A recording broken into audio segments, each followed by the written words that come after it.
Okay. There you go. We're recording. We've got people joining. And as you guys are joining, if you'll just drop in the chat where you're from and what kind of law you practice, that way we can kind of tailor this to you and to your practice. So we're going to get started. It's 3 o'clock on 3:01. So let's go ahead and get started. Thank you for attending this Legal Excellence Summit.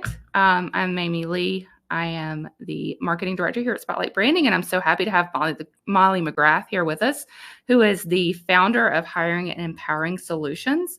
Molly and I have worked together for a little while now. We've really gotten to know each other really well and done a lot of collaborations. I've been able to speak with some of her clients as well, and she's been able to put some really good insight into what we do here at Spotlight Branding too. So just want to thank you for being here with us, Molly. Thank you. Yeah. So like I said, my name is Mamie Neely Lee. I'm the marketing director here at Spotlight Branding. My background is in sales and marketing, but also local television. So I spent about 15 years working in local television. But I obviously worked with a lot of attorneys and PI attorneys, but lots of different industries doing that. My very first leadership role, I was able to exceed our first year revenue goal by 185%. So just a lot of experience in working with businesses and small businesses, and that's really where my heart is. And so here at Spotlight Branding, we work with mainly solo and small law firms. So excited to get to know you guys a little bit better today during this webinar. Oh, awesome. Great. And just real quick, I'm Molly McGrath. I'm founder of Hiring and Empowering Solutions. Technology, I guess our PowerPoints didn't convert. I actually have 26 years of experience of staffing, coaching, and consulting for 9 national legal organizations. And I'm very, very passionate about supporting and getting them to step up and lead and support the attorney. So when Mamie shared that, the results that she had very early on with, what was it, 186% growth, 185 in initial leadership position, Yeah. It is possible for your team members. And so I just want to share that with you. There is a reason that we call this presentation The Science of Marketing Conversions, People, and Profit. And I'm really excited to share my experience that I've had. I've coached, consulted, staffed over 400 law firms. By and large, I see we have a lot of estate planning and elder law firms. That is my why. That is my passion. That is where I have spent probably 98% of my time. And I'm really, really excited to have you all here. I've been blogging for 16 years. I've written books, all in regards to, and I've had some fun different titles with my books to get your team members to actually want to pick up a leadership and a business book to support you. So it feels like their perspectives included. So I'm really excited to be here. Yes. Yeah. Thanks so much, Molly, for joining us today. I really appreciate it. So yeah, Molly, I'll just kind of let you get started with, the greatest struggle of any law firm owner. What have you heard and what have you learned after 26 years of working with law People. firms? What's the biggest That's the first one. heard? I remember my very, very first legal conference I went to in 1997 with the National Network of Estate Planning Attorneys. And we were at the cocktail receptions, breaking bread, drinking coffee, having meals. And you would turn to the left side and you'd say, tell me about your practice. What's working? What's not working? And the common denominator was business would be great, but for my employees. They delegate up. How do I get them to step up and lead? I feel like that I'm hiring people and they're not taking any of the burden off of me. And there is this constant struggle. And it really does not matter if you're solo and it's you and one person, whether VA, I'm going to use the term team and employee. It resonates across the board, whether we're talking about part-time, W-2, 1099, VA, overseas, any of that. In regards, if you are paying someone to do a service for you, the standards, the science, and the art are the same. So the greatest struggle is, in regards, how do I manage this thing called a business? In law school, they teach you how to be an extraordinary lawyer. What I hear from attorneys, they train you to be a skeptic. believe nothing.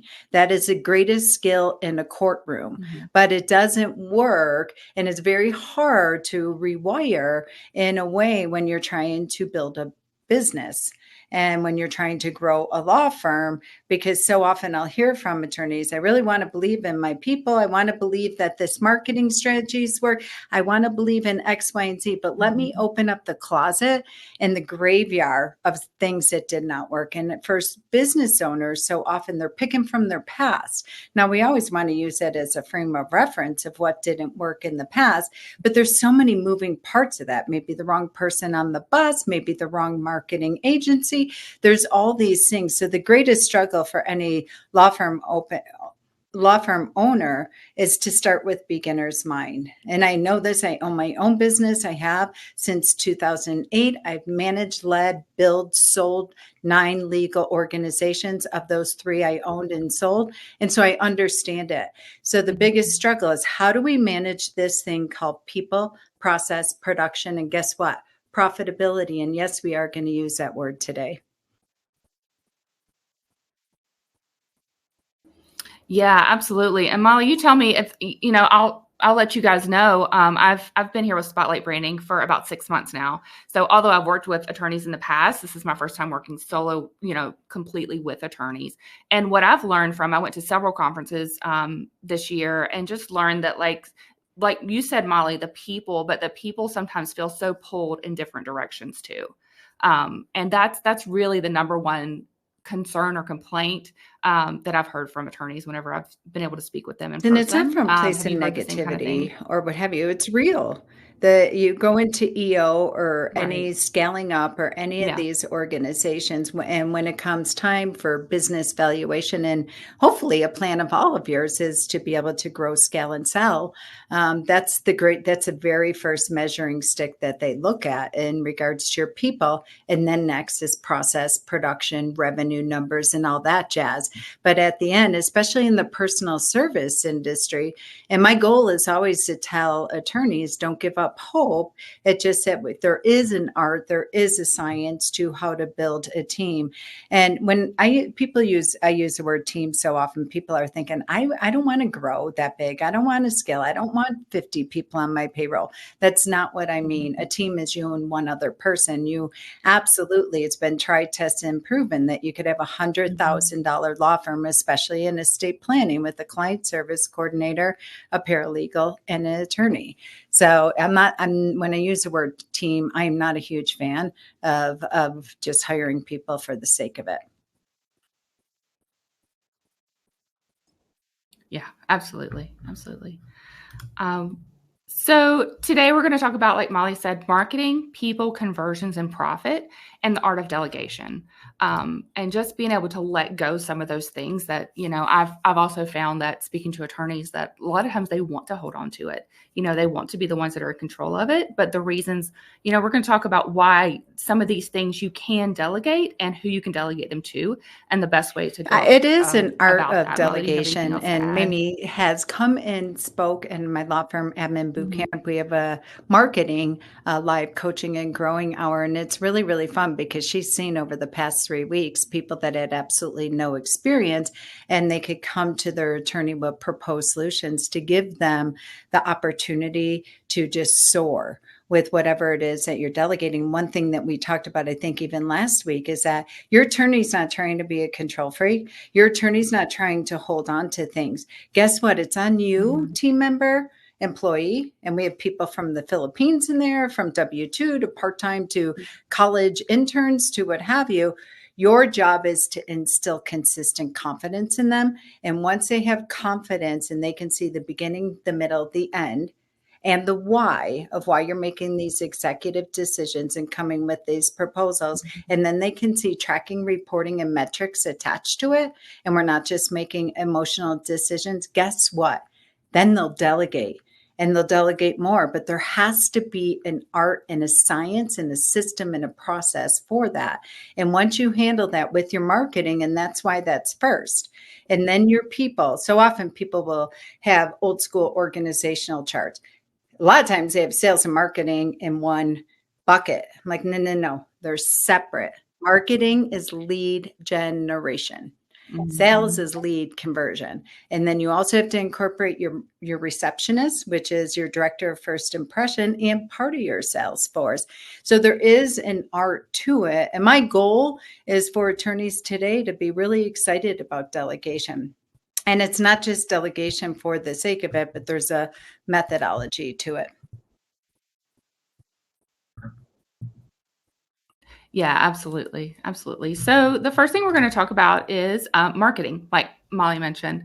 And specifically for those of you who aren't familiar with Spotlight branding, we do content marketing and we see that as a lead nurturing, not lead generation, is what we see content marketing as. So, if you're not familiar with Spotlight branding already, just want to let you know that the kind of things that we say you can get from lead nurturing and from branding is more referrals, better clients, and higher ROI. And when I say more referrals, it just means like you're going to have a better referral rate and you're going to see more repeat business. When we talk about better clients, it's about getting the kind of cases that you want, and getting a higher average case value, and a higher hourly rate. And when we talk about higher ROI, we want to talk about your lead gen ROI that you're going to get, your networking ROI, and your win rates, and just more opportunities that you're going to have from that as well. And so what we want to do as a Spotlight branding and with our content marketing, we want to just present you as the expert in your field. And I'll talk more about that on the next few slides, but we really just want to present you as the absolute best person for the kind of law that you practice, whether it's elder law, estate planning, family law. We just want you to be seen as the expert in that field and that you're going to give value to the people that you're talking to every day, and with the content that you put out. So we're going to talk about email marketing first. The strategy for email marketing is just to stay in touch with your network, reinforce your credibility, and remind them what you do. You just want to stay top of mind with your current network. A lot of people say the email's dead. You get too many emails a day. But one of the strategies that we implement here at Spotlight Branding is that you have, we put actually one of the titles of one of your articles from your newsletter in the subject line. So even if somebody isn't opening up that email every day, they're going to see your name pop into their inbox. They're going to see that subject line. When I spoke with Molly's group last week, I mentioned, Black Friday. How many emails you got on Black Friday? And I'm sure you didn't open every single one of them, but you noticed those companies and they were top of mind. So when you were doing your shopping, as you're doing your holiday shopping, those might be some that you're thinking about. So that's the strategy behind email marketing, but we're going to put value in there. And when somebody is going to think about you when they need your services or when they have a referral, when someone asks them for a referral for a service that you offer, you're going to be the first one that they think about. Yeah, I Molly, love do you have that you anything you say wanted to that add to that because as just well? real quick, I'll add this.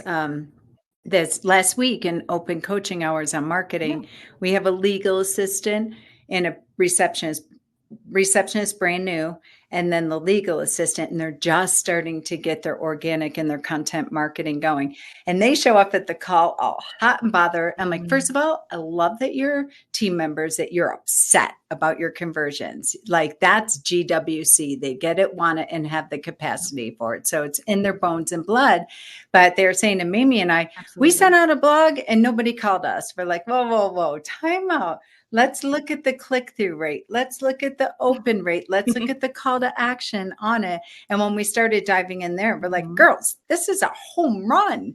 So when we talk about email marketing and content marketing and organic marketing, so often the measuring stick is that, nobody called us, so that was a miserable failure, or we're not paying for that. We're not doing that anymore. And it was really fun to educate the team in regards to that, because they came in all kicking the can. They're like, our attorney's going to be mad at us. And we were so excited to get a win. We just started blogging and newsletters and Facebook ads to our workshop. And we broke it down for them to look at what the true definition, what the science and what the art is to success. And it was really, really exciting.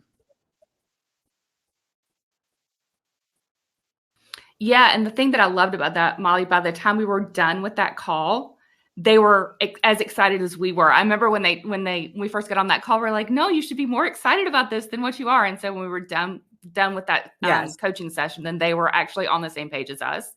And so I just found that as a win, so that they can take that back to their attorneys, the owners there at the company, and take it back to them and say, okay, we are successful. Like, this is working. So that was just really fun for me to be a part of that. Social media is the next one I'm going to talk about. And that is just to stay connected with your network, to establish yourself as an authority in your field, and share content that resonates with your target audience. A lot of times, social media is not going to create leads for you. It's not going to be a lead gen, but it's definitely a lead nurturing. And when you think about when you're looking at a company and someone mentions them, the first thing you're going to do, you're going to look them up on social media. That's one of the first things that people go to look up a new company, especially a service like an attorney.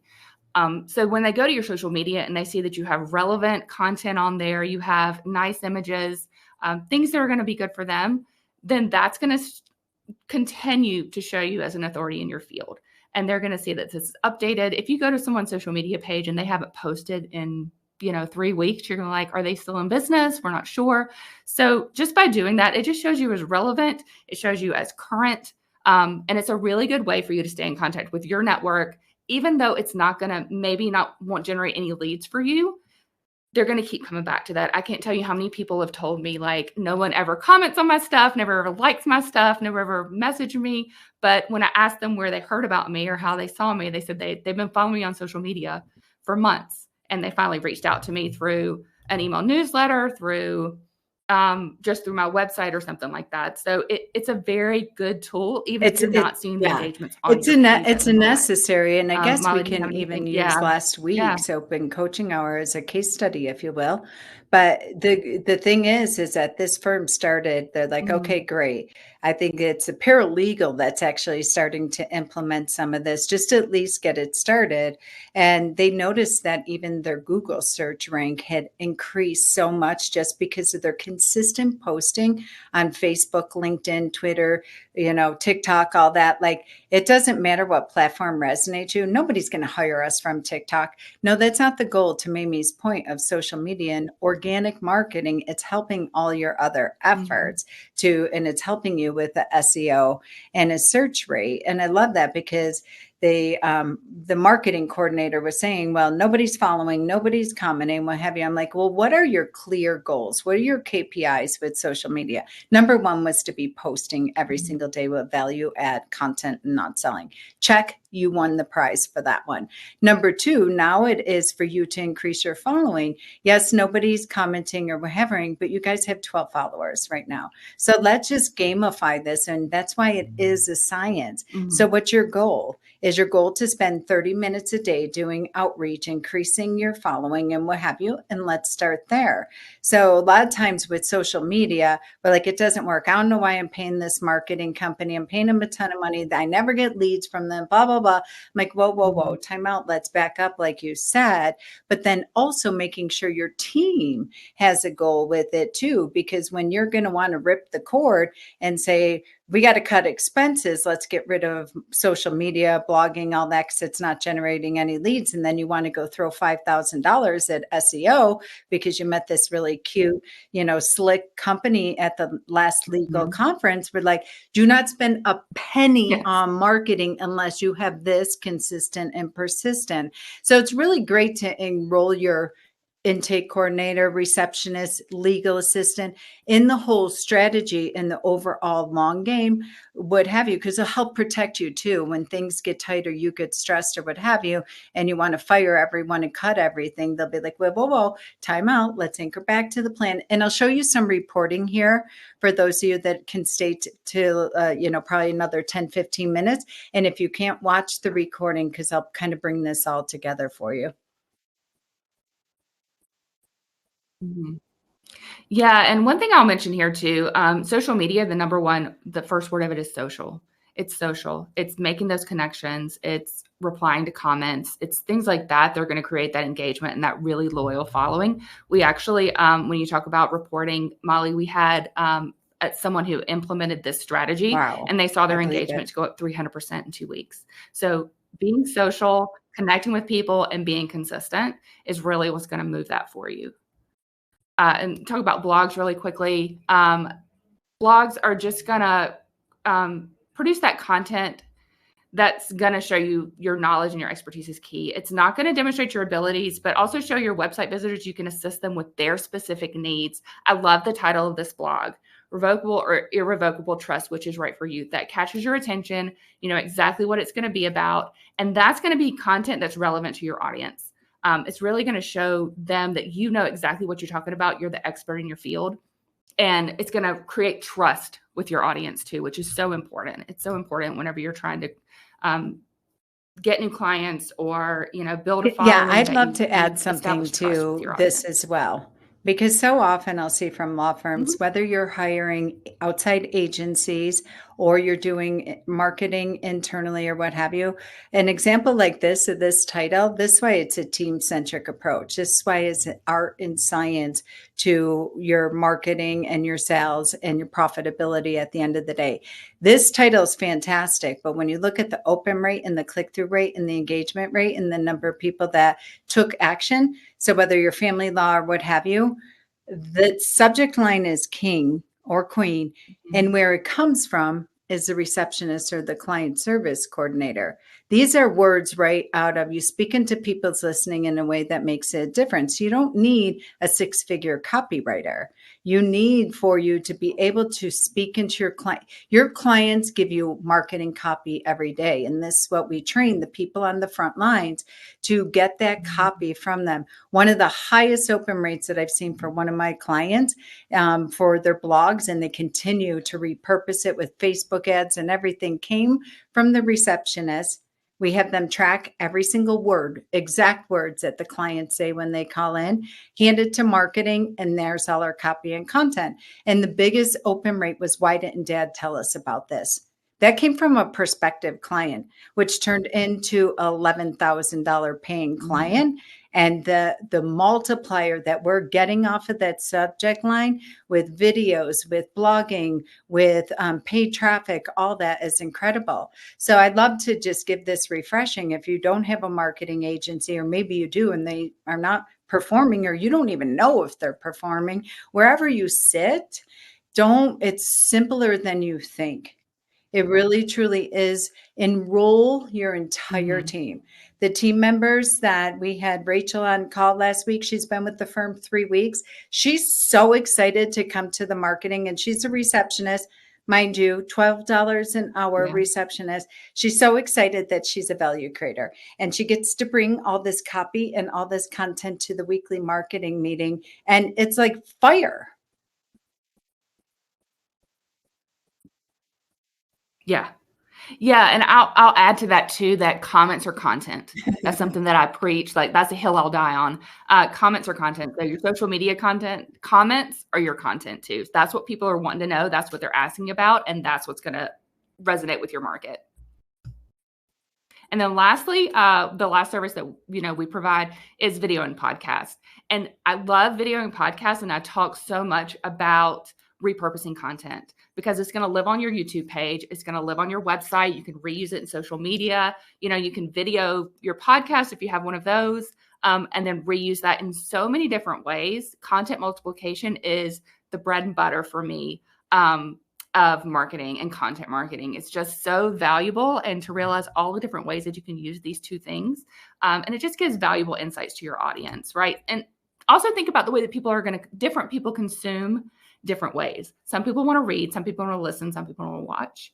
And so you can have that one blog topic and you can make a blog about it, a podcast about it, a video about it. You can make a social media post. You can make several social media posts about it. So don't discount like the value of doing a blog and doing videos and podcasts, because there's so many different ways. And so often I'll hear from attorneys, which is so amazing to me. Like, oh my goodness, like you're in the courtroom, you're doing what have you, like, I don't want to be on video. I'm like, what? You know, but that's okay. But so often we enrolled the team members that like, I'll do it.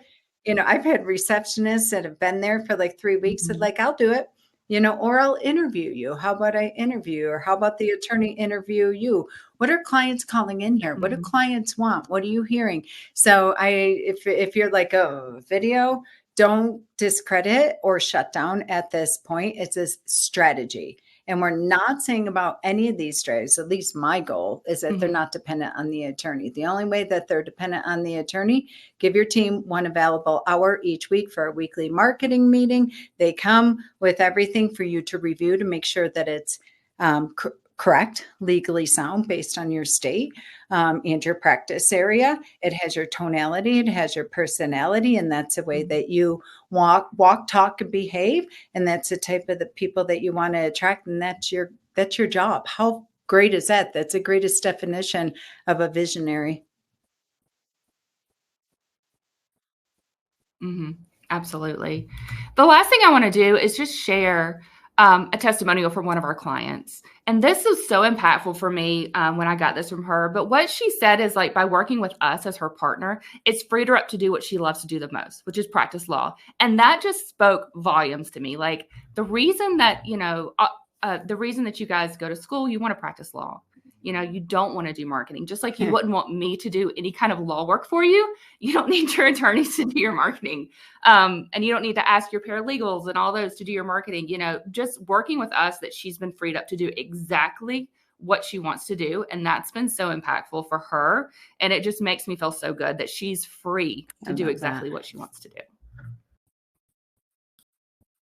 Mm-hmm. Yeah. All right, so Molly, I'm going to let you take it over. And I think we've already spoken about people. Like people slides. cost a lot energetically, financially, onboarding, training, all that. And like I said earlier, we all have a graveyard of horror stories of people that didn't perform, that didn't deliver, that disappointed and cost us hundreds of thousands of dollars in revenue. So this isn't about really how to hire and what have you. But what I would say is that the delegate and elevate, if you can embrace that right now and kind of have fun with it and get deeply curious and start exploring in regards to that, because you can move to the next slide, because there is the quiet quitting, employee retention, what have you. But people do not leave bad jobs. They leave because of bad leaders. I don't love the word bad leaders, but you don't have the leadership skills and poor management and lack of appreciation for their worth. And this is not to shame, blame, and weaponize anyone. It is a skill and a science to be learned. And the goal is that if you hire right, and that you are willing to be vulnerable with your team and share that. My favorite attorneys, where they're like in interviews, they're like, all right, just so you know, I suck at management and leadership. If I was good at that, I'd be a general manager of Chili's. I'm a phenomenal attorney. I'm a phenomenal business owner, and I need to hire people with batteries included. I'm like, great. They have the skill set, knowledge, integrity, mindset, all that jazz, right? But at the end of the day, you still need to, they're human beings, just like your clients. You're in the relationship business, internally and externally. So when you just need to give them available time. And so often this quote, I love it so much, but my definition of it is that people, when I interview and hire for law firms across the country in every practice area, my first question is, why are you talking to a recruiter today? Oh, no opportunity for growth, no opportunity for blah, blah, blah. At the end of the day, they're not getting enough time with their attorney. Not mean tons of time, structured time. And we'll talk about that in a minute, and talking about the strategy for growing. So you need people to be able to grow and scale, whatever your definition of scale. It's a little overwhelming with all the Facebook ads and the emails, and everybody's talking about 10x this and law firm growth and what have you. Controlled growth, your definition of growth, which is freedom, to be like that testimonial that we all just saw. And that's what I am like an unwavering stand for, is for the attorney to work on their top 3 revenue producing activities. You're in the personal service industry. It's out there doing speaking events, whether workshop, webinars, presentations at the chamber, or whatever it might mean, one-to-one with a referral source. In a conference room, meeting with existing clients, in a conference room, closing, if you're still in that role, prospective clients. When you're not eyeball to eyeball in your power position, your power suit, or what have you, you own a job. And so you need people to be able to get there. Well, how? How do we kind of scale and grow in regards to that? And I always say start small. And so I'm not going to get into how to hire and train and onboard, but I would just invite you to really take stock. And whether today on the webinar with us or over, and just write down, like, where do you rate your people right now? Like if they're not an 8 or at least 5 or higher and they have potential, I just need to give them more coaching, leadership training, or what have you, then you have to stop and look at where you might be the common denominator. And I'm pointing at myself too. I only share the what I've been through myself and what I've seen through clients. So you can't do it alone. Where are you feeling like you are just so like stressed out, feel like you own a job, and you're just like, something's got to give. And I can't be doing it all. And just take stock of where you need it. And you need someone in the marketing role. You need somebody, as I call client services, which is sales. Most of us don't have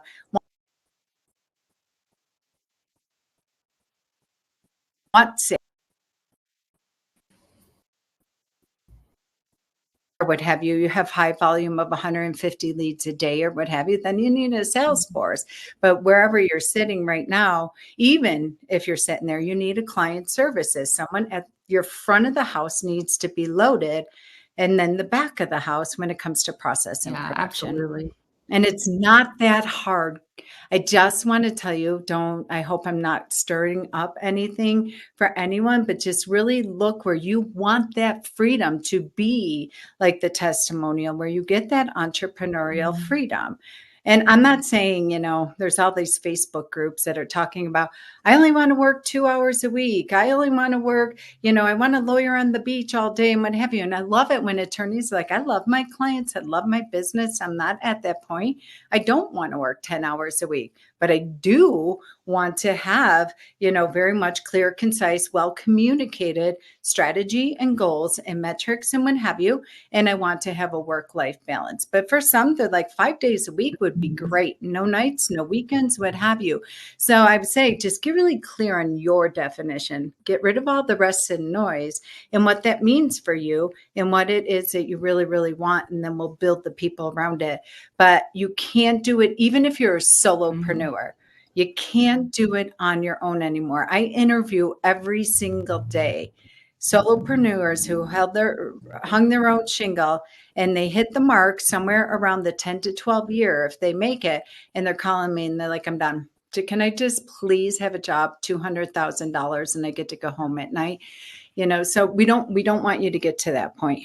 We want you to be among the 1%. Yeah, the delegate and elevate that you said, Molly, is so important. Like it's something that I'm trying to learn myself because I like to be in control of everything. Yeah. I want my hands on everything. But someone I work with said delegate and elevate, and that's just stuck with me. And it's just been like, yes, like I'm going to be a better boss for my team, and I'm going to have a better team if I continue to do that. Yep, absolutely. Okay, let's keep going because I want to honor people's time. Yeah. So let's move on to conversions, and you can move on to the next slide. Conversions are so tricky, and I'm going to share a report here too, because so often people will say, these leads are junk, they're not converting, or our calendar's empty, we don't have enough appointments or revenue, whatever you're measuring stick. That research suggests, this replacement cost. So whether we're talking about marketing agencies, salespeople, receptionists, or what have you, this number is actually conservative from my perspective. It's because we don't know what to measure. And so you can kind of go to the next slide, and going back to people is that we really want to start at the front of the house with just a reception. I can't tell you how many people call me and like, all right, I need to hire, I just need a receptionist. I'm like, whoa, time out here. What? Like, first of all, how am I just even using the word just in front of this is you're better off not hiring anyone, because they're your sales force. They're your director of first impressions. And if they're just answering the phone and that's their only job and we don't have a process for it, they don't know how to handle cancellation. So yeah, you've got someone for $12 that's answering the phone, but when the client calls in and they're like, hey, I need to cancel my appointment, and the person on the phone says, okay, and you have the potential of a $20,000 client, like that's a massive loss. But yay, you're winning. You're paying someone $12 to just be the receptionist, and they're not trained properly. So when people talk about conversions, usually they only want to whose head's on the chopping block is marketing.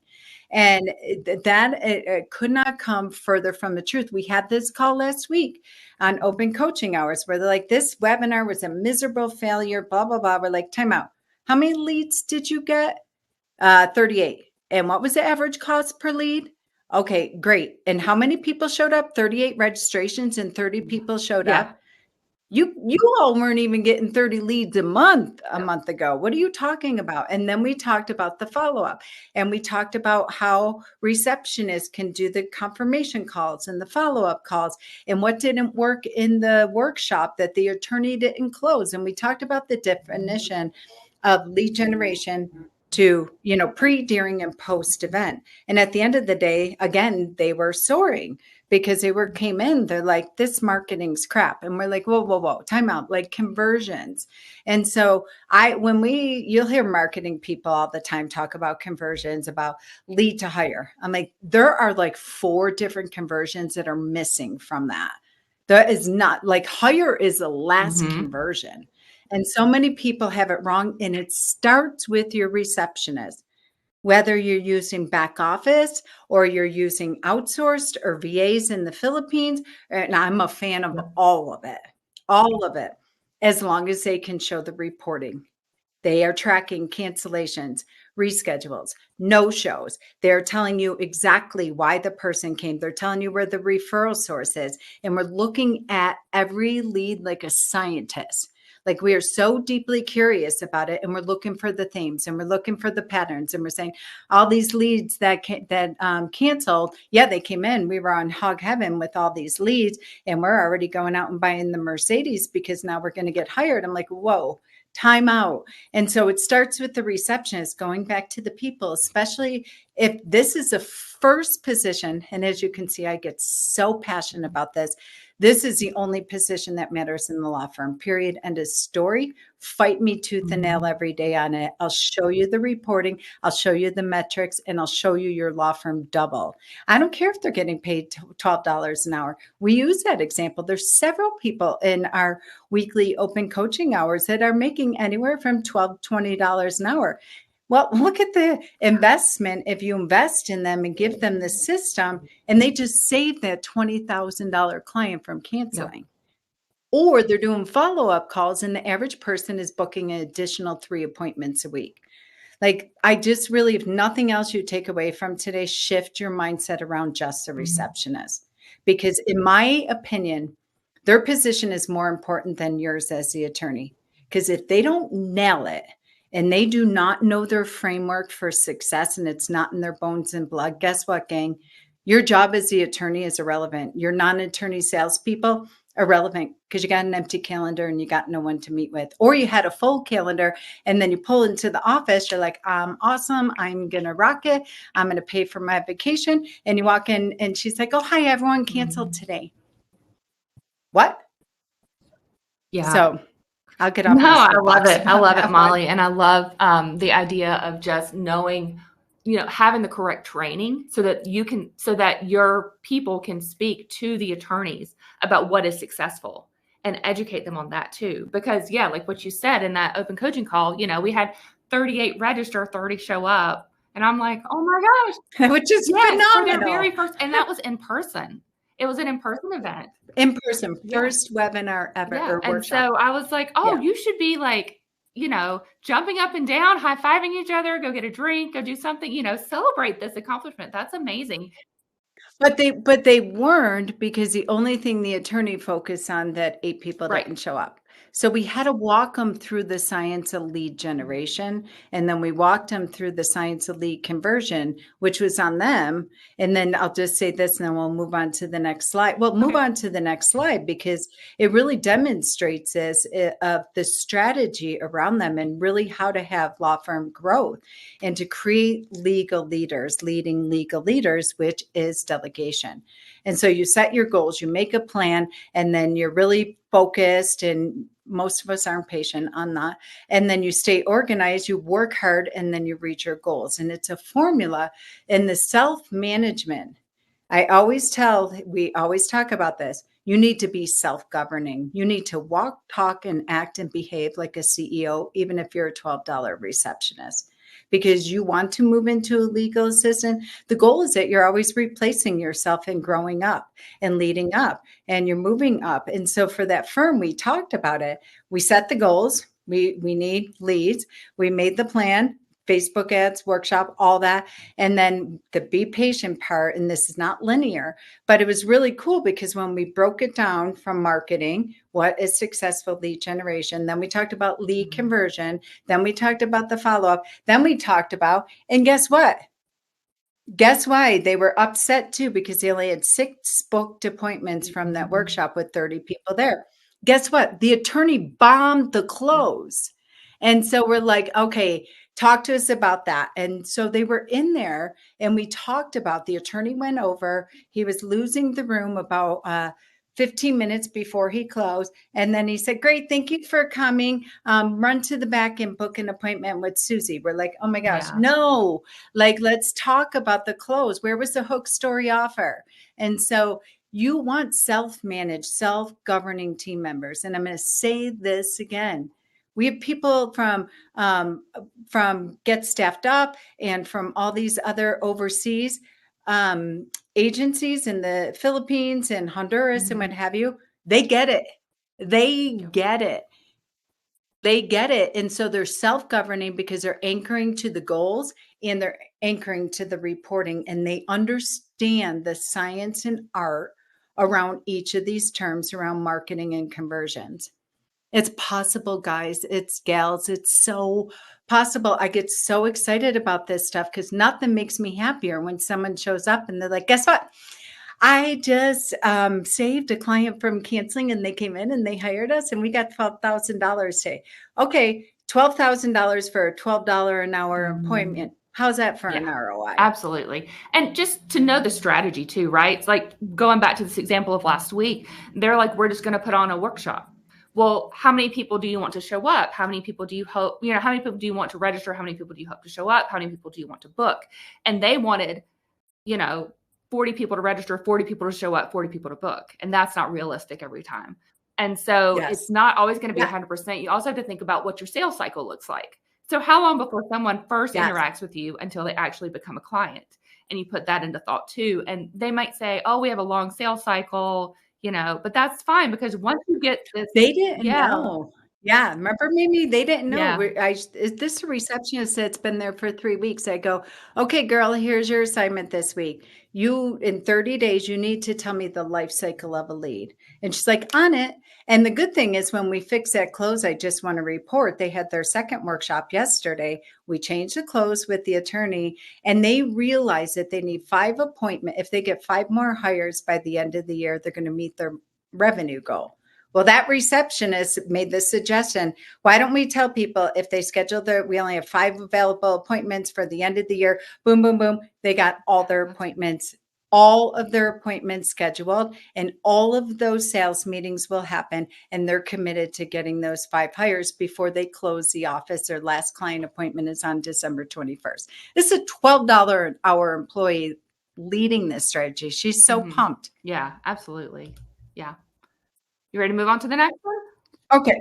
Yeah, let's go. I can talk forever. So again, we're talking a lot about the art of delegating and retaining rockstar employees.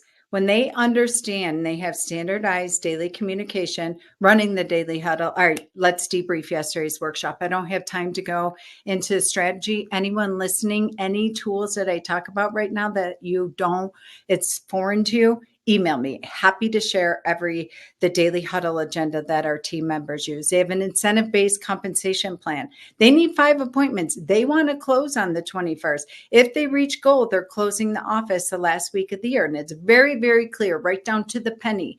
If we don't make it, we're all in agreement. We're going to gamify this. Don't put me in a position as the attorney to be the bad guy and say, we're not closing the office. We're going to work on growth projects and do retreat, what have you. It's on you guys. You're in control. So go the calendar, so go cash flow. So $12 receptionist, it's kind of on you.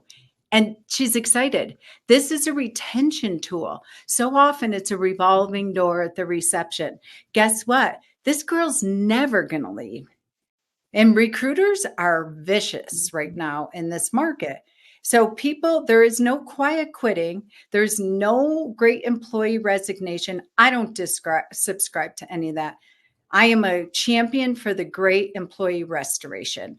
When you have a structure like this $12 receptionist, in fact, nobody in the firm is ever leaving. They have quarterly growth plans. They have an incentive-based compensation plan. They're delighted. The attorney can't wait to write them bonuses at the end of the year. And guess what? They're very clear. They're not emotional. They're not discretionary. The attorney's not backed against the wall feeling like a horrible leader. And they're like, I got to give them this number that I don't know what I'm measuring it against. And I feel held hostage and like a prisoner. So it's possible. It's also an amazing retention tool when you get a system. So let's talk about profit and move on to the next, because I know we're I'm going to hopefully short on time. We want to have time for questions too. Yep. Keep going. We can go through so here are some common pitfalls for law firms encounter with implementing marketing, people, conversions, and profit results. Again, lack of clear goals and expectations. We just brought you through a beautiful case study in regards to that. Inadequate training and development. We just brought you through another real fact pattern that occurs. Guess what? It wasn't on the attorney to coach them and train them and lead them and give them a system, hire right and empower them and give them the autonomy and the permission and the authority and the responsibility to come up with the metrics, and they will. And if they don't, then they're not the right person. But poor communication and coordination between teams. We had marketing and receptionist on there. In fact, we had the paralegal on that call as well. They were all in alignment. But before that call, marketing was telling the receptionist that the whole thing was a miserable failure. And so it's really, everybody needs to be aligned. And it's okay when we fail because nobody's hiding it. Like, okay, we dropped the ball here. The attorney dropped the ball. That's what I told her to on the no call, problem. You know? Like, you're the problem. So, and we want that, right? We really want people. We want people that are, we don't want cheerleaders. We don't want to hire cheerleaders. We want people that are constantly holding our feet to the fire, sometimes in spite of ourselves, to be the best in our marketplace, to over deliver and over communicate for clients so they keep coming back and that we make profit. And it's that simple. All right. I believe. Okay, so let's talk about implementing effective KPIs for high quality clients. And I have reporting here that I think maybe I'll just put it in the chat, and or if you want, there's a whole methodology for the why, what, where, and when. And I'm happy to share. I'm going to give you two examples. One is a Google sheet. And I don't know if we have time to share it today. Let's move to the next one. And if I can share it real quick, I think it's just helpful to bring it all together. Can I just very, very quickly, and I will give you all this, anything that I share. Can I share my screen really quick? I don't think that no. Okay. We'll I'll put it in the chat and we'll you all. Yep. I'll put both of them in the chat, the link and a sample report that comes out of your CRM. Guess what?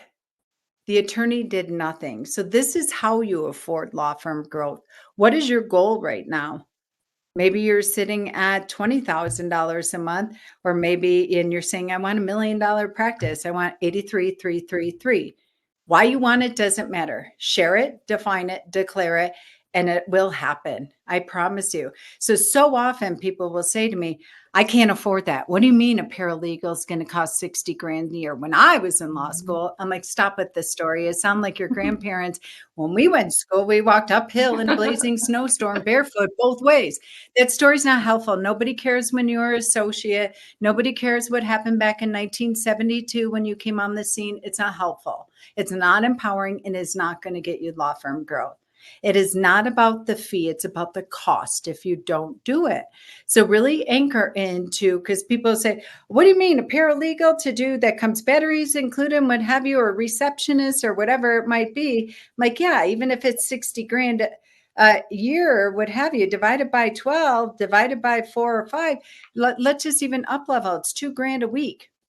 We just used an example of a receptionist that generated $20,000. Like, you can afford law firm growth. You can afford whatever you want without dipping into your savings, without remortgaging your house. It's gamification and it's fun. It's so fun for the team once you understand it and you look at them as a stakeholder. I don't mean that their name's on the building, no, that this is a mindset. This is how you can afford law firm growth when you enroll your team and you communicate to them and you value them and you see them that. Because once you share your number, once you share your goal and there's something in it for them, you better believe you're not only going to make it, but you'll exceed it. And that's how you, including profit, not just making the bills. And I want to add something on that too as well. I hear a lot from attorneys that I have too much business already, that I don't have room to grow. It's just me and a paralegal, or it's just me and an office manager. But like I said earlier, like the value of that is you're going to get more of the cases that you want. And you're going to have a higher case value. You're going to be able to charge more per hour because you're seeing, if you implement the marketing that I was talking about and then have the people there that are going to help you grow, you're going to get the kind of cases you want. You're going to do less of the work that you don't want to do and get to do more that you actually want to do.